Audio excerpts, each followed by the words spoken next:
Bonjour, nous allons parler d'un sujet très intéressant appelé prospérité. La prospérité, c'est quand on a trois choses très importantes dans la vie: la santé, l'argent et la famille. Imaginez que la prospérité soit comme un tabouret à trois pieds. Si un pied est court ou manque, le tabouret va vaciller ou même tomber. Donc, pour que tout reste en équilibre, nous avons besoin que ces trois choses fonctionnent bien. Réfléchissons un peu à chaque partie de ce tabouret. 1. Santé. Imagine que tu as une boîte pleine de jouets super cool, mais que tu es malade et que tu ne peux pas jouer. Avoir la santé est super important, n'est-ce pas? Même avec beaucoup d'argent, si tu n'es pas en bonne santé, tu ne pourras pas profiter des bonnes choses de la vie. 2. Argent. L'argent est bon parce qu'avec lui, on peut acheter des choses dont on a besoin et qu'on aime. Mais seulement avoir de l'argent ne suffit pas pour être heureux. C'est comme avoir plein de jouets, mais aucun ami avec qui jouer. 3. Famille et amis. Ce sont les personnes qui rient et jouent avec toi. Même si tu as la santé et l'argent, si tu te sens seul, tu ne te sentiras pas complet. C'est comme avoir un jeu d'équipe, mais jouer seul.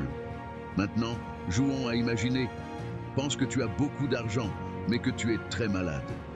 Échangerais-tu tout ton argent contre la santé? Probablement oui, parce que sans la santé, on ne peut pas faire grand-chose. Et si tu as la santé et l'argent, mais que tu es seul, sans amis ni famille, cela ne semble pas non plus amusant, n'est-ce pas? C'est pourquoi ces trois choses, la santé, l'argent et la famille, doivent être équilibrées. Parlons d'argent. Sais-tu ce qu'est le succès financier? C'est quand tu peux acheter ce que tu veux, quand tu veux, sans te soucier. Mais si tu es toujours préoccupé par l'argent, tu n'as peut-être pas encore atteint le succès financier. Il y a différents niveaux sur la façon dont les gens gèrent l'argent. Niveau 1, survie. C'est comme courir toujours après sa propre queue. Tu dépenses tout ce que tu gagnes, et parfois même plus, finissant par t'endetter. Niveau 2, égalité. Tu dépenses exactement ce que tu gagnes. Il ne reste rien à la fin du mois, donc tu ne peux pas acheter quelque chose de spécial que tu voulais. Niveau 3, épargne. Tu parviens à mettre un peu d'argent de côté, mais tu ne le fais pas fructifier. C'est comme garder de l'argent sous le matelas. Il est là, mais il ne grandit pas. Niveau 4, prospérité. Tu gagnes plus que tu ne dépenses et tu fais travailler l'argent supplémentaire pour toi, comme investir. Cela aide à faire croître ton argent sans que tu aies besoin de travailler pour lui. Alors, que pouvons-nous faire pour avoir cette prospérité et faire travailler l'argent pour nous? D'abord, il faut apprendre sur l'argent et comment il fonctionne. Nous devons comprendre comment gagner, dépenser, économiser et investir. De plus, nous devons gérer nos sentiments à propos de l'argent. Parfois, les gens pensent que c'est mal d'avoir beaucoup d'argent ou que les personnes riches ne sont pas de bonnes personnes. Ces pensées peuvent nous empêcher de gagner de l'argent. C'est comme avoir un blocage sur le chemin qui t'empêche de passer. Quand nous étions petits, nous entendions souvent des adultes parler d'argent. Si tu as entendu des choses négatives, comme « mieux vaut être pauvre et honnête que riche et malhonnête », cela peut rester dans ta tête et te faire penser que l'argent est quelque chose de mauvais. Mais rappelle-toi, l'argent n'est qu'un outil, et comme n'importe quel outil, cela dépend de comment on l'utilise. Il est également important de savoir un peu de mathématiques. Pas besoin d'être un génie, mais comprendre les chiffres aide beaucoup. Si les chiffres te font peur, c'est juste une question de pratique. Plus tu pratiques, plus c'est facile. C'est comme apprendre à faire du vélo ou à jouer à un nouveau jeu. Enfin, pensons à la roue de l'abondance. Imagine une grande roue qui doit tourner pour apporter de bonnes choses dans ta vie. Si quelque chose bloque cette roue, elle ne tournera pas correctement. Notre travail est de découvrir ce qui bloque et de retirer ces obstacles, que ce soit une mauvaise pensée sur l'argent ou ne pas savoir comment économiser et investir. Rappelle-toi toujours que c'est bien d'avoir de l'argent, mais avoir la santé et des gens avec qui partager la vie, c'est ce qui nous rend vraiment riches. Essayons d'avoir ces trois pieds du tabouret toujours bien équilibrés pour vivre une vie heureuse et prospère. Que dirais-tu maintenant de réfléchir à comment tu peux équilibrer la santé, l'argent et les amis dans ta vie? Imaginons que tu as une boîte pleine de trésors, mais au lieu d'or ou de bijoux, elle est pleine d'idées sur l'argent. Aujourd'hui, je vais te raconter une histoire sur comment cet argent peut être quelque chose de bon ou de mauvais, selon comment tu l'utilises. Et crois-moi, même les enfants peuvent comprendre ça. Une fois, quelqu'un a dit que gagner beaucoup d'argent pouvait te faire sentir un peu mal, comme si tu faisais quelque chose de mal. Mais en réalité, ce n'est pas vrai. Parfois, quand les gens ont beaucoup d'argent, ils pensent qu'ils doivent s'en débarrasser pour se sentir à nouveau honnêtes. C'est comme avoir un jouet cool et penser que tu dois le donner à quelqu'un juste parce que tes amis ont dit qu'avoir beaucoup de jouets, c'est être gourmand. Certaines personnes prennent ça très au sérieux toute leur vie. Elles continuent de penser que posséder des choses est mal, juste parce qu'une fois quelqu'un a dit quelque chose comme ça. C'est comme si ces idées étaient comme un programme informatique qui commence à fonctionner et ne s'arrête jamais. Et plus tu penses et fais des choses basées sur ces idées, plus tu y crois. Changeons un peu de scène. Imagine que tu es tout habillé pour un événement super important à l'âge de 6 ans. En arrivant là-bas, quelqu'un parle dans un micro que c'est plus facile pour un chameau de passer par le trou d'une aiguille qu'une personne riche d'entrer au paradis. Tu rentres chez toi, allumes la télé, vois un chameau géant, regarde une petite aiguille et pense « Waouh, jamais un chameau ne passerait par ici ». Alors, tu décides que tu préfères ne pas être riche pour pouvoir aller au paradis. Avec le temps, tu oublies même cette histoire, mais l'idée reste dans le fond de ton esprit. Ce que l'orateur a oublié de dire, c'est qu'autrefois, à Jérusalem, il y avait des portes qui fermaient de la nuit. Les chameaux qui arrivaient tard devaient passer par une petite porte, appelée aiguille, en s'agenouillant et sans charge pour pouvoir entrer. Cette histoire est une métaphore pour dire que, pour atteindre des endroits merveilleux, comme le paradis, nous devons être humbles et laisser nos poids derrière.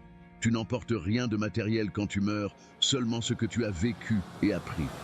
Mais cela ne veut pas dire que posséder des choses est mauvais. L'argent, par exemple, est comme un outil. Il peut être utilisé pour de bonnes ou de mauvaises choses, comme une corde qui peut sauver ou blesser quelqu'un, ou un couteau qui peut couper du pain ou blesser. Comprendre cela est crucial. Gagner de l'argent n'est pas mauvais.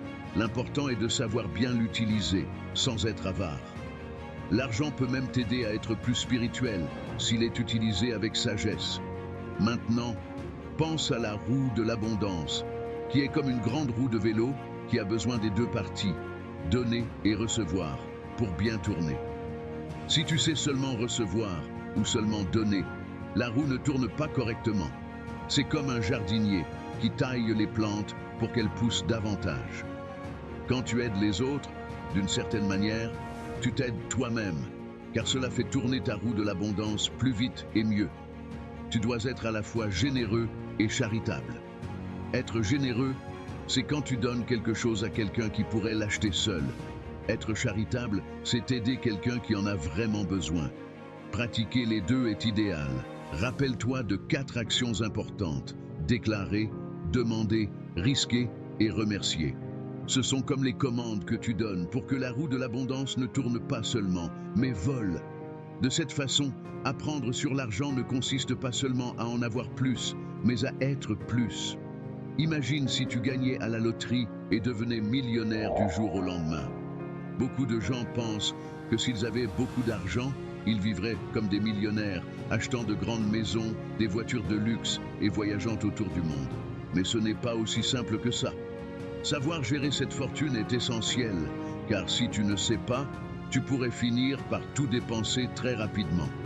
Maintenant, je vais te dire quelque chose qui pourrait être un choc. Plus de 90% des gens qui gagnent à la loterie se retrouvent dans une situation financière pire 10 ans plus tard. Cela arrive parce qu'ils n'étaient pas préparés à gérer autant d'argent et ont fini par tout dépenser sans réfléchir. Voici une règle importante.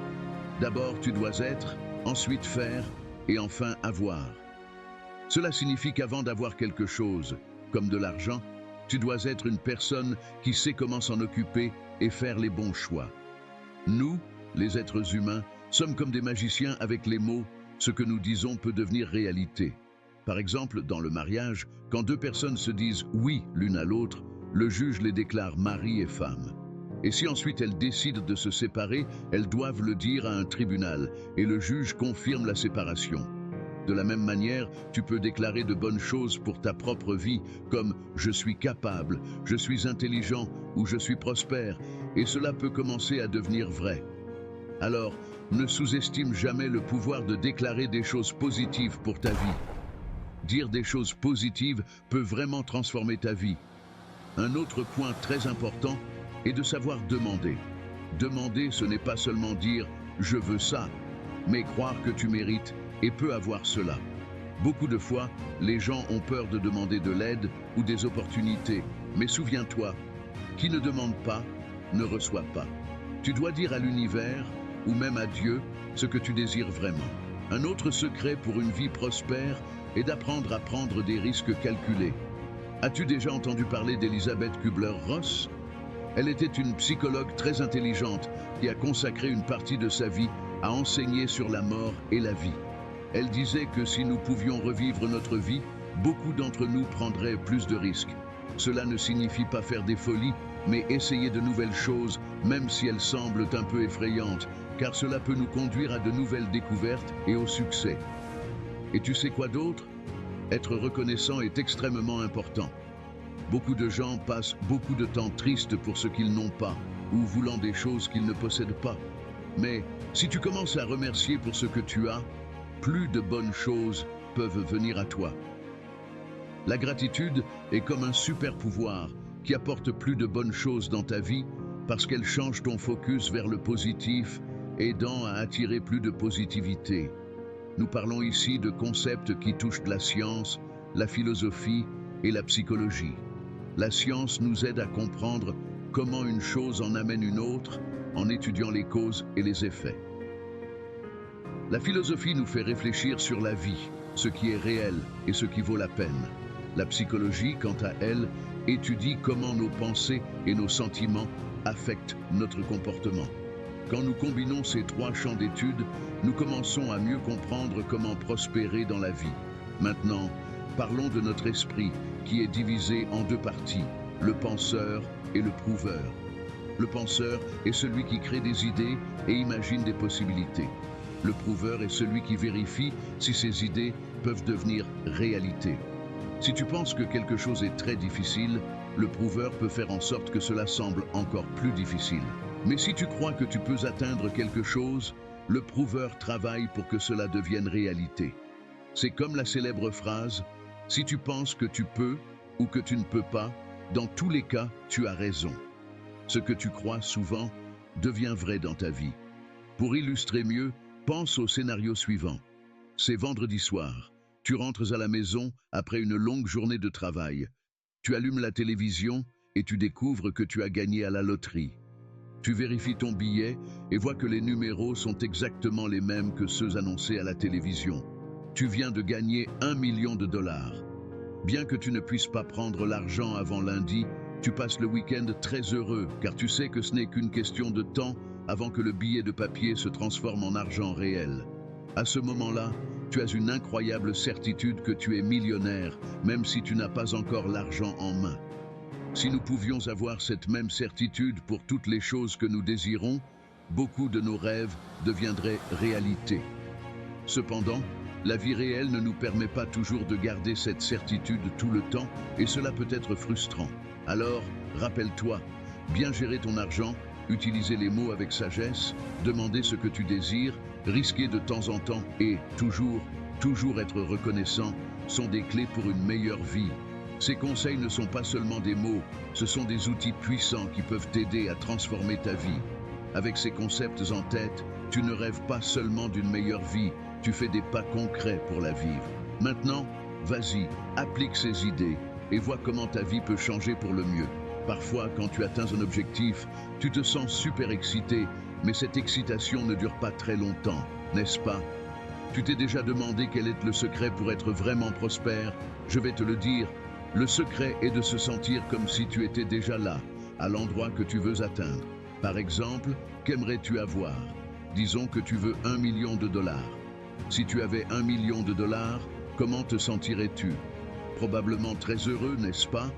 Alors, La clé est de commencer à se sentir ainsi maintenant, tout le temps, et cela va attirer ce que tu désires dans ta vie. Mais, parfois, il est difficile de maintenir ce sentiment parce que notre esprit nous joue des tours. Alors, voici un truc pour s'en souvenir. L'esprit est comme deux parties en une seule. Une partie pense et l'autre partie prouve. Et, devine quoi, l'esprit n'est pas seulement dans le cerveau, il est dans tout notre corps. Quand tu te blesses, par exemple, ton corps sait comment se guérir tout seul. Cela montre qu'il y a de l'intelligence dans toutes les parties de ton corps, du gros orteil à la tête. Cette intelligence est connectée à quelque chose de plus grand, quelque chose de divin. Et c'est à travers cette connexion que tu peux créer des choses incroyables dans ta vie, en partant de rien.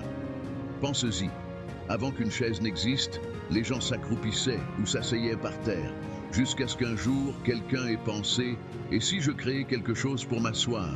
Et ainsi, une chaise a été inventée à partir d'une idée. Pour créer quelque chose à partir de rien, tu peux suivre 3 étapes: l'auto-analyse, les suggestions et les objectifs. Premièrement, l'auto-analyse. Demande-toi, à quoi ai-je pensé qui a fait que ma vie est comme elle est aujourd'hui? Analyse tes pensées sur l'argent et vois comment cela se reflète dans ton compte en banque. Lorsque tu changes tes pensées, tu changes ta réalité financière. Deuxièmement, les suggestions. Depuis petit, nous entendons beaucoup de choses négatives, souvent de la part de personnes qui ne veulent que notre bien. Par exemple, pour être médecin, tu dois étudier la médecine. Pour être avocat, tu dois étudier le droit. Mais pour être parent, il n'y a pas de cours spécifique. Nos parents font des erreurs parce que personne ne leur a appris exactement comment tout faire correctement. Ils nous transmettent beaucoup d'idées négatives, surtout sur l'argent. Jusqu'à 4 ou 5 ans, nous avons entendu plus de 100 000 non. Cela impacte beaucoup notre esprit. Pour changer, nous devons transformer ces suggestions négatives en positives. Parle, écris, écoute et enregistre tes nouvelles croyances jusqu'à ce qu'elles deviennent naturelles. Troisièmement, les objectifs. Comprends la différence. Si tu es à New York et que tu veux aller à Chicago, tu as un objectif clair. Mais si tu veux aller vers l'ouest, tu peux continuer à aller vers l'ouest indéfiniment, car la Terre est ronde et tu finiras par revenir au point de départ. Avoir un objectif est important, mais avoir un but dans la vie, quelque chose qui donne un sens, est encore plus puissant. Alors demande-toi, quel est mon but dans la vie? Fais cela chaque nuit pendant 21 jours avant de dormir. Lorsque tu découvriras ton but, beaucoup de choses incroyables se produiront. Tu auras plus d'énergie, plus de disposition et même les jours que tu n'aimais pas, comme les lundis, deviendront géniaux. Tes problèmes financiers commenceront à disparaître parce que tu seras aligné avec ton véritable but. Maintenant, parlons des lois de la richesse. Ces lois fonctionnent partout dans le monde, tout comme la gravité. Il y a 4 lois principales: la loi du gain, la loi de la dépense, la loi de l'épargne et la loi de l'investissement. Commençons par la loi du gain. Tout l'argent est créé par l'esprit humain. Beaucoup de gens pensent que les problèmes financiers sont résolus avec de l'argent, mais en réalité, ils sont résolus avec l'imagination. Imagine que ton loyer est dû et que tu n'as pas d'argent pour payer. Si tu demandes simplement de l'argent à un ami, tu résoudras le problème temporairement, mais le mois prochain, le problème reviendra et tu devras encore à ton ami. Il en va de même pour les affaires qui ne vont pas bien. Demander des prêts peut sembler une solution, mais sans changement de stratégie, le problème persiste. Il en va de même pour les pays qui demandent de l'argent au FMI. Ils finissent piégés dans une spirale de dette et de dépendance. Tout ce qui existe dans le monde physique a commencé comme une idée dans l'esprit de quelqu'un. Regarde autour de toi. Chaque objet que tu vois, comme ton téléphone portable par exemple, était d'abord une idée avant de devenir réalité. La création se produit 2 fois, d'abord dans l'esprit, puis dans le monde physique. La richesse suit le même principe. Ce n'est pas qu'un jour la richesse va tomber du ciel. Tu dois d'abord la créer dans ton imagination. La deuxième loi est la loi de la dépense. La valeur de l'argent est déterminée par l'acheteur et le vendeur dans chaque transaction. C'est important à comprendre. Supposons que tu navigues sur les réseaux sociaux et que tu vois une annonce d'une voiture que tu aimerais acheter, mais que tu trouves chère. Va voir la voiture quand même, on ne sait jamais. le vendeur pourrait être prêt à négocier et tu pourrais obtenir une bonne réduction. La troisième loi est la loi de l'épargne. Épargner de l'argent est essentiel pour la sécurité financière. Pense-y comme construire une réserve pour les moments de besoin. Chaque fois que tu gagnes de l'argent, mets-en une partie de côté pour l'épargne. Peu importe combien tu gagnes, épargner est une habitude qui peut garantir stabilité et tranquillité à l'avenir. Par exemple, si tu reçois de l'argent de poche, essaie d'en économiser une partie avant de dépenser le reste. Avec le temps, cet argent économisé peut croître et t'aider dans des moments importants. La quatrième et dernière loi est la loi de l'investissement. Investir signifie faire travailler ton argent pour toi. Au lieu de simplement garder ton argent, tu peux investir dans des choses qui peuvent croître en valeur avec le temps, comme des actions, des biens immobiliers ou même dans l'éducation et les cours qui t'aideront à gagner plus à l'avenir. L'investissement est un pas de plus par rapport à l'épargne, car il consiste à placer ton argent dans quelque chose qui peut t'apporter plus de retour. En résumé, pour être prospère, tu dois changer ta façon de penser, croire en ta valeur, définir tes objectifs et comprendre ton but. Utilise ton imagination pour créer la vie que tu veux et rappelle-toi que la richesse commence dans l'esprit. En suivant ces lois, tu peux transformer tes rêves en réalité et vivre une vie pleine de prospérité et de bonheur. Faisons un exercice ensemble. Ferme les yeux et imagine à quoi ressemblerait ta vie idéale. Pense à où tu serais, ce que tu ferais, qui serait avec toi. Ressens les émotions de cette vie parfaite. Maintenant, ouvre les yeux et écris ces visions sur un papier. C'est le premier pas pour transformer tes idées en réalité. Chaque jour, rappelle-toi de cette vision et fais de petites actions qui te rapprochent d'elle. Avec le temps, tu verras que ta vie commencera à s'aligner avec ce que tu as imaginé.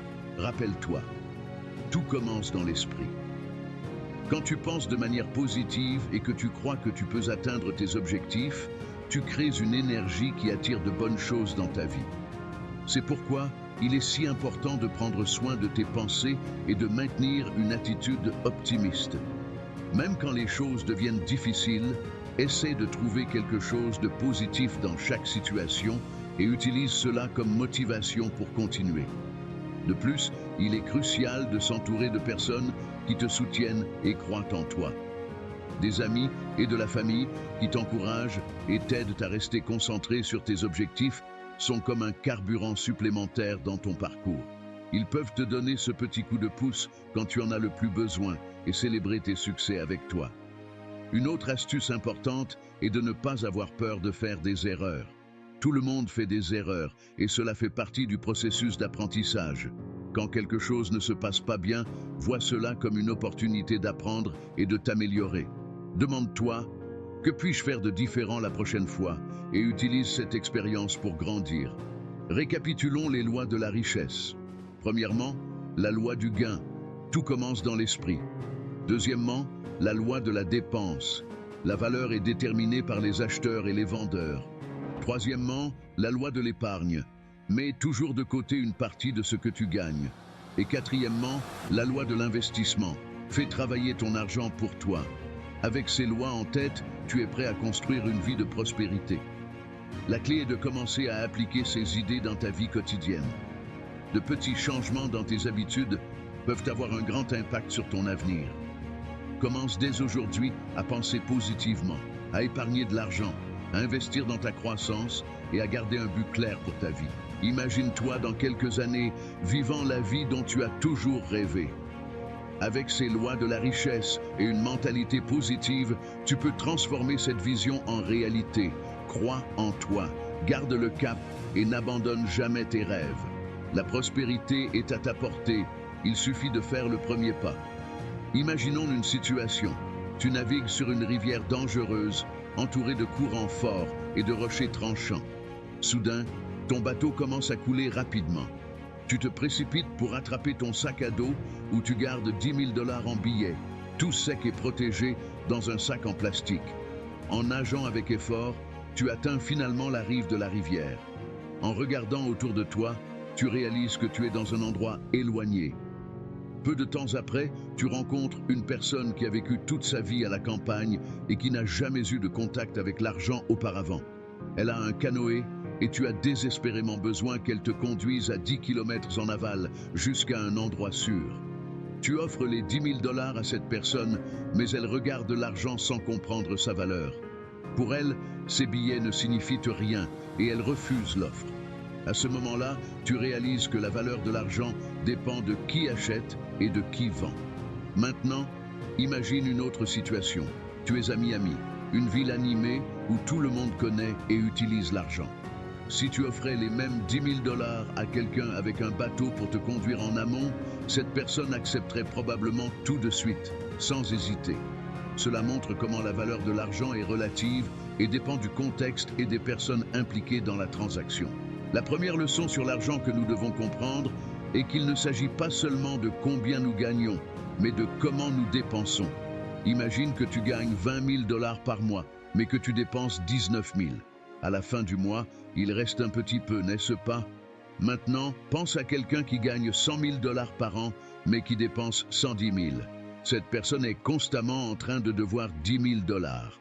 Souvent, la société applaudit ceux qui gagnent beaucoup et dépensent tout, mais cela ne signifie pas que ces personnes sont en bonne situation financière. En réalité, il est crucial d'apprendre à contrôler ses dépenses. Une autre chose très importante est d'économiser de l'argent. Cela signifie mettre de côté une partie de ce que tu gagnes. J'appelle cela la dîme personnelle. L'idée est simple. Tu prends 10% de ton salaire et tu le gardes pour toi-même. Mais tu sais ce que font beaucoup de gens? Ils paient tout le monde d'autres, le dentiste, la mensualité de la voiture, l'université, mais ils oublient de se payer eux-mêmes. Tu dois changer cela et commencer à te payer d'abord. Certaines personnes peuvent penser « je gagne déjà peu, donc je ne peux pas économiser ». Mais même si tu gagnes peu, 10% de ton salaire est toujours une somme petite et gérable. Beaucoup de gens vivent avec beaucoup moins que ce que tu gagnes. Quand tu commences à garder ces 10%, quelque chose de magique se produit. Ton subconscient reçoit le message que tu as de l'abondance et cela commence à attirer plus de prospérité dans ta vie. De plus, économiser de l'argent crée un aimant à argent. Cela signifie que lorsque tu économises, tu commences à attirer plus d'argent. Le mot dîme apparaît dans toutes les religions du monde et signifie 10%.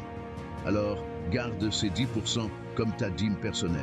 Cet argent ne doit pas être utilisé pour des choses périssables ou qui peuvent être volées. Garde-le jusqu'à ce que tu aies assez pour acheter quelque chose de durable, comme une propriété.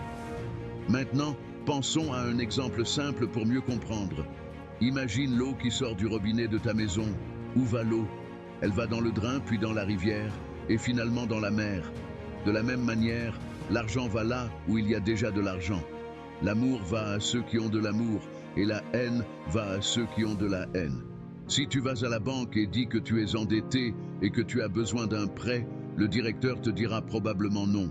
Mais si tu prouves que tu n'as pas besoin d'argent, la banque voudra te prêter parce qu'elle vit des intérêts. C'est un paradoxe. Ceux qui ont besoin d'argent ne l'obtiennent pas, mais ceux qui n'en ont pas besoin l'obtiennent. L'argent attire l'argent. Maintenant, parlons d'investissement. Investir, c'est faire travailler ton argent pour toi au lieu de travailler pour l'argent. Investir doit être fait de manière légale et sûre. Il y a 3 points clés pour investir: la rentabilité, la sécurité et la liquidité.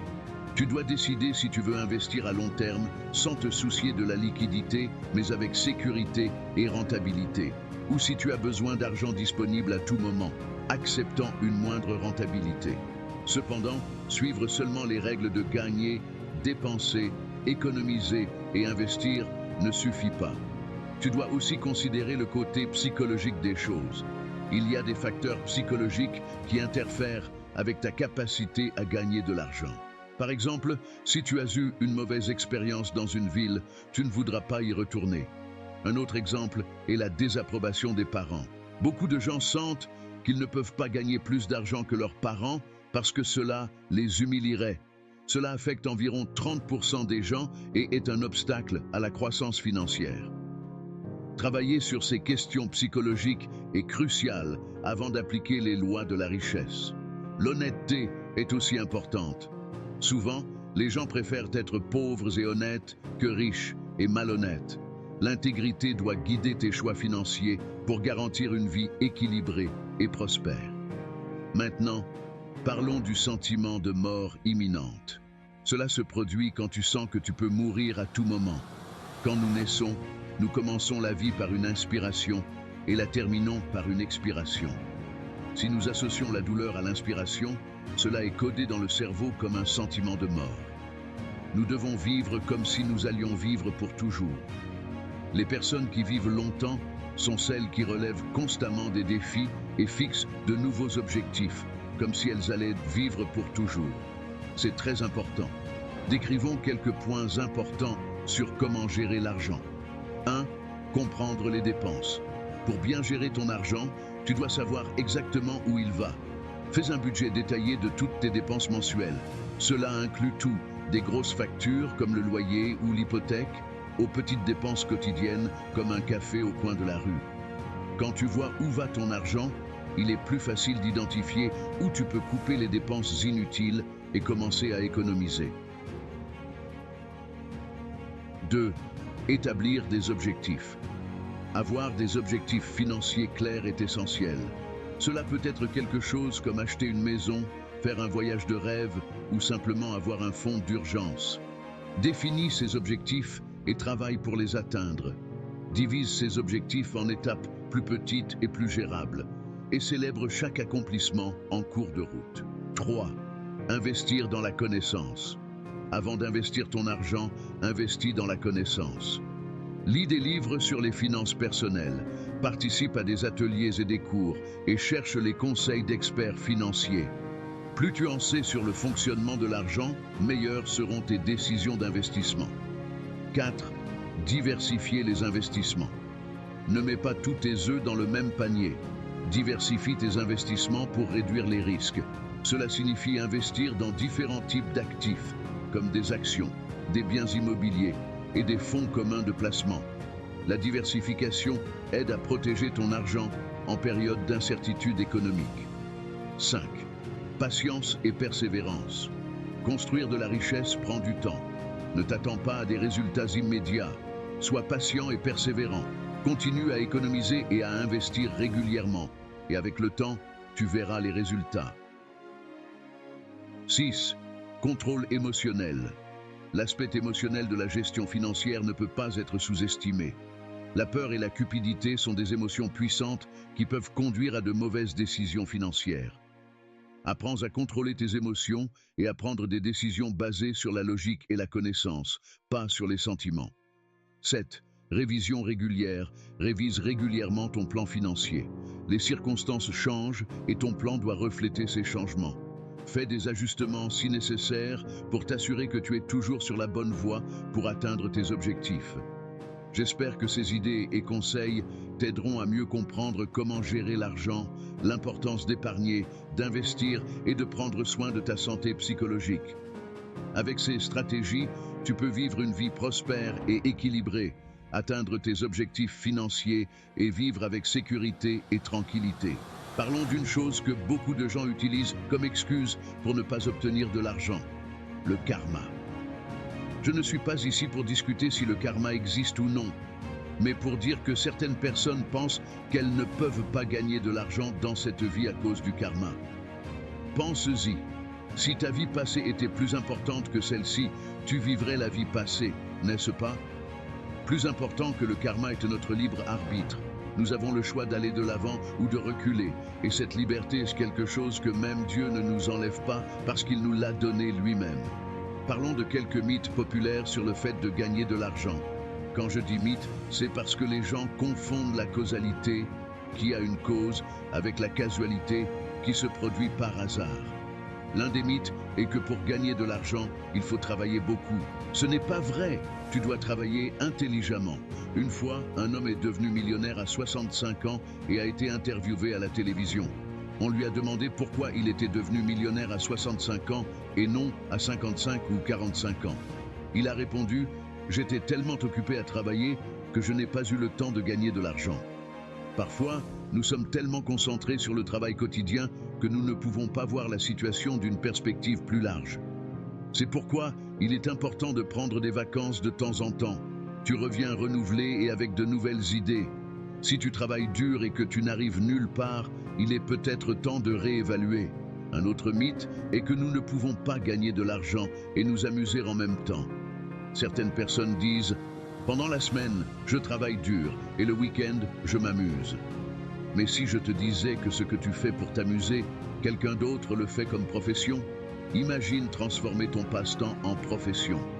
Tu n'auras jamais l'impression de travailler, ce sera comme si tu étais toujours en vacances. L'idéal est d'avoir une profession qui te rend heureux, même sans être payé. Et si tu peux encore te faire payer pour cela, c'est encore mieux. Tu dois faire ce que tu aimes et aimer ce que tu fais. Moi, par exemple, j'adore créer des vidéos pour YouTube. Mais créer plusieurs scripts tous les jours peut être fatigant. Parfois, je passe 10 heures à écrire un seul script sans savoir si la vidéo aura beaucoup de vues. C'est fatigant de faire des recherches et de corriger des erreurs. Quand je commence à être ennuyé, je me rappelle que cela fait partie de mon travail. J'utilise des outils d'intelligence artificielle pour m'aider et rendre le processus plus agréable. Même en faisant ce que j'aime, il y aura toujours des parties qui ne sont pas si géniales. Mais il est important d'aimer ce que nous faisons, car cela nous complète. Un autre mythe est au sujet de l'occupation. Beaucoup de gens disent « Je ne gagne pas d'argent parce que je n'ai pas la profession de mon frère qui est médecin ». Laisse-moi te dire une chose, je connais des médecins pauvres et des médecins riches, des avocats pauvres et des avocats riches, des comptables pauvres et des comptables riches, des artistes pauvres et des artistes riches, des journalistes pauvres et des journalistes riches. Dans n'importe quelle profession, il y a des gens pauvres et riches. Ce n'est pas l'occupation qui détermine cela, mais comment tu travailles. Des gens comme Thomas Edison, qui n'a eu que 3 mois d'éducation formelle, et Henry Ford, qui n'a terminé que la 2e année de l'école primaire, sont devenus extrêmement riches. Bill Gates, qui a accumulé 100 milliards de dollars en 12 ans et est devenu l'homme le plus riche du monde à 32 ans, a abandonné l'université pour commencer Microsoft. Donc, l'excuse de ne pas avoir de diplôme universitaire ne justifie rien. Étudier est important, mais étudier seul ne suffit pas. On ne fait pas un gâteau seulement avec de la farine, du beurre ou des œufs. Ce sont des ingrédients, et le savoir est un ingrédient, mais à lui seul, il ne résout rien. Si c'était le cas, tous les intellectuels seraient millionnaires. Donc, c'est un mythe populaire. Un autre mythe est qu'il n'y a pas d'argent pour tout le monde. Le marché financier est toujours en croissance. Aujourd'hui, le pouvoir d'achat de l'humanité est énorme. À l'âge des cavernes, la richesse était pratiquement inexistante. Aujourd'hui, le produit intérieur brut mondial est énorme et a été créé par l'esprit humain. Au Brésil, par exemple, c'est un paradis d'opportunités. Chaque étranger qui vit au Brésil dit que c'est le paradis des opportunités. Mais beaucoup de Brésiliens ne le voient pas. Je crois que le pays où tu vis a aussi beaucoup d'opportunités. Ce n'est pas une question de géographie ou de topographie, mais de ce qui entre dans tes oreilles et dans ton cœur. Il est important de comprendre cela. Une autre chose essentielle est de comprendre l'aimant à argent.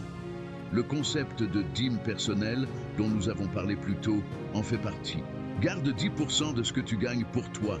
Cela ne doit pas être utilisé pour des choses périssables ou qui peuvent être volées. Garde-le jusqu'à ce que tu aies assez pour acheter quelque chose de durable.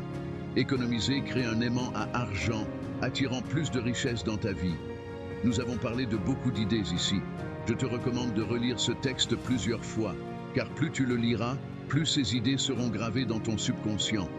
Nous avons discuté de la prospérité, de la santé, de la richesse, de la famille, du succès financier, de la conscience de prospérité à des niveaux financiers, de la survie, de l'indépendance financière, de la roue de l'abondance et des aspects de la science, de la philosophie et de la psychologie. Maintenant, parlons d'une manière très simple et amusante de comment tu peux changer ta vie avec le pouvoir de la pensée. Imagine que ton esprit est comme un grand puzzle, où chaque pièce est une pensée. Si tu changes les pièces, l'image finale change aussi. Cool, non? Tout d'abord, comprenons ce que sont le penseur et le prouveur de l'esprit. Le penseur est celui qui crée des pensées, et le prouveur est celui qui met ses pensées en pratique. Quand tu penses positivement, tu commences à voir des changements positifs dans ta vie. C'est comme si tu avais des super pouvoirs. Maintenant, parlons de comment tu peux être l'artiste de ta propre vie. Tu savais que tu pouvais créer la vie dont tu as toujours rêvé? Cela se produit lorsque tu suis certains principes importants: analyse, suggestion et objectif. L'analyse est quand tu réfléchis bien à ce que tu veux faire. La suggestion est quand tu te donnes des conseils sur comment t'améliorer. Et les objectifs sont comme des cartes au trésor qui montrent le chemin pour atteindre tes rêves. Une chose importante est de savoir la différence entre objectif et but. Un objectif est ce que tu veux atteindre, comme être bon dans un sport. Un but est ce que tu fais pour y arriver, comme t'entraîner tous les jours. Souviens-toi, tant que tu seras en vie, tu auras toujours quelque chose à chercher. Parlons de comment devenir riche. Cela ne signifie pas seulement avoir beaucoup d'argent, mais avoir tout ce dont tu as besoin pour être heureux. Il y a quelques règles pour cela: gagner, dépenser, économiser et investir. Gagner, c'est quand tu reçois de l'argent. Dépenser, c'est comment tu utilises cet argent. Économiser, c'est garder une partie de cet argent. Et investir, c'est faire croître l'argent. Pense à l'argent comme un échange. Tu donnes quelque chose de précieux et tu reçois quelque chose de précieux en retour. C'est pourquoi il est important d'apprendre à économiser et à utiliser l'argent de manière intelligente. Mets toujours de côté un peu pour l'avenir et sois généreux en aidant ceux qui en ont besoin. De plus, il est très important de faire travailler l'argent pour toi. Cela signifie trouver des moyens de gagner de l'argent même quand tu ne travailles pas. Et rappelle-toi, ton argent doit être utilisé de manière légale et sûre. Mais il ne s'agit pas seulement d'argent. Être prospère signifie aussi être heureux et épanoui. Travailler dur est bien, mais ce n'est pas suffisant. Tu dois trouver quelque chose que tu aimes faire et transformer cela en ta profession. Il ne s'agit pas seulement d'étudier beaucoup, mais d'utiliser ce que tu as appris dans la pratique. Imaginons quelque chose d'intéressant. Si tu allais parler à des personnes qui sont déjà mortes, elles te diraient probablement que la vie est courte et que nous devons profiter de chaque moment pour faire ce que nous aimons. C'est pourquoi ne laisse jamais rien ni personne gâcher tes rêves. Tes rêves sont plus importants que tu ne le penses. Alors, écoute bien ces étapes. Transformer la pensée en action. Simplifions encore plus. Pense au penseur comme à un super-héros de l'esprit. Il a le pouvoir de créer des pensées puissantes. Le prouveur est comme l'assistant du héros, il met ses pensées en action. Ensemble, ils forment une excellente équipe. Si tu commences à penser de manière positive, de bonnes choses commenceront à arriver dans ta vie. C'est comme de la magie. Et voici le secret. Tu peux entraîner ton cerveau à penser positivement tous les jours. Créer tes propres rêves. Tu es comme un peintre et ta vie est la toile. Tu peux peindre ce que tu veux. Pour ce faire, tu as besoin de 3 choses: l'analyse, la suggestion et les objectifs. Analyse. Réfléchis bien à ce que tu veux. C'est comme planifier une grande aventure. Suggestion. Donne-toi des astuces et des conseils. Imagine un petit coach personnel dans ta tête. Objectif. Crée un plan pour atteindre tes rêves. Les objectifs sont de petits pas qui te mènent à de grandes réalisations. Objectif et but. Imaginons que tu veux être un grand joueur de football. C'est ton objectif. Pour atteindre cet objectif, tu as besoin de buts, comme t'entraîner tous les jours, bien manger et dormir tôt. Chaque but est un petit pas vers ton objectif. Le voyage vers la richesse. Être riche, ce n'est pas seulement avoir beaucoup d'argent, c'est avoir une vie heureuse et complète. Il y a quelques lois qui peuvent t'aider. Loi du gain, comment tu gagnes de l'argent. Loi de la dépense, comment tu dépenses ton argent. Loi de l'épargne, garder une partie de ton argent. Loi de l'investissement, faire croître ton argent. Pense à l'argent comme à un jeu d'échange. Tu échanges quelque chose de valeur contre autre chose de précieux. Apprendre à économiser et à investir, c'est comme apprendre des tours magiques qui font croître ton argent. La magie de l'économie. Économiser, c'est garder une partie de ce que tu gagnes pour l'avenir. Mets toujours de côté au moins 10%. Et n'oublie pas d'être généreux, en aidant les autres quand tu le peux. Faire travailler l'argent pour toi signifie trouver des moyens de gagner de l'argent même quand tu ne travailles pas. Cela peut se faire en investissant dans des choses qui croissent en valeur au fil du temps. Prospérité et bonheur. Travailler dur est important, mais ce n'est pas tout. Tu dois trouver quelque chose que tu aimes faire. Quand ton hobby devient ta profession, travailler devient amusant. Plus important que d'étudier beaucoup est d'utiliser ce que tu as appris. La pratique est ce qui fait la différence. La vie est courte, imagine parler à des personnes qui ont déjà vécu leur vie. Elles te diraient que la vie est courte et que nous devons en profiter au maximum. Ne laisse rien gâcher tes rêves. Tu as entendu tout ça. Maintenant, qu'est-ce que tu vas faire? Vas-tu mettre en pratique ou simplement écouter? Je te recommande d'écouter ces paroles plusieurs fois et de commencer à agir. Maintenant, je dois y aller, mais avant, si tu as aimé cette vidéo, n'oublie pas de laisser un commentaire disant « Je suis prospère » et gagne un petit cœur spécial. Et pour continuer ce voyage de croissance, regarde les autres vidéos de notre chaîne. Elles vont ajouter beaucoup de valeur à ta vie. Abonne-toi à la chaîne et active les notifications pour ne rien manquer. Un gros câlin et à bientôt.